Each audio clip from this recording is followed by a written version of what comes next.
ကဲဒီနေ့တော့ထူးထူးခြားခြားနောက်ထပ်တစ်နေ့အောင်သွားလေခဲ့ပါတယ်ရှင်ဒါကတော့အနုစဝါလီချိုင်းကနေပြီးတော့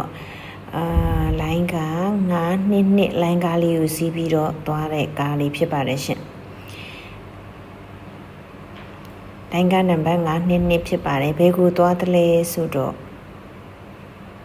ရောက်ပါပြီဖန်တစ်ကိုသွားတာဖြစ်ပါတယ်ရှင်ဖန်တစ်ကိုသွားတာဖြစ်ပါတယ်ဒီမှာလည်းရှေးအောင်ပစ္စည်းတွေဝယ်တဲ့ဆိုင်တွေအများကြီးရှိတယ်ရှင်ကဲခဏနေရောက်ရင်ပြပေးမယ်နော်မရောက်ဘူးလို့သွားလဲကြည့်တာပါဒီမှာလည်းအကျွေးစည်းတွေရှေးအောင်ဖျားတွေဝယ်တဲ့ဆိုင်တွေအများကြီးရှိပါတယ်ရှင်ကဲဝင်ကြမယ်နော်ဂုံတိုက်ထဲရောက်ပါပြီရှင်ဂုံတိုက်ထဲကိုရောက်သွားပါပြီဆိုတာနဲ့မျက်စိတစုံပဲအယောင်ဝယ်လုံနေကြတဲ့သူတွေလည်းအများကြီးပဲသိလားအနုစဝါလီကနေပြီးတော့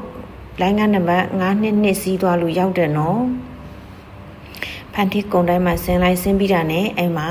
တရားလေးကူးလိုက်တာနဲ့ဒါတိုက်ကိုရောက်တယ်ရှင်အများကြီးပဲနော်အဲ့ဒီမှာကိုကြိုက်နေတဲ့ဆိုင်ရောင်းတန်းဝင်လားမဝင်လားအဲ့မှာသမီးလို့လည်းရတယ်ရှင်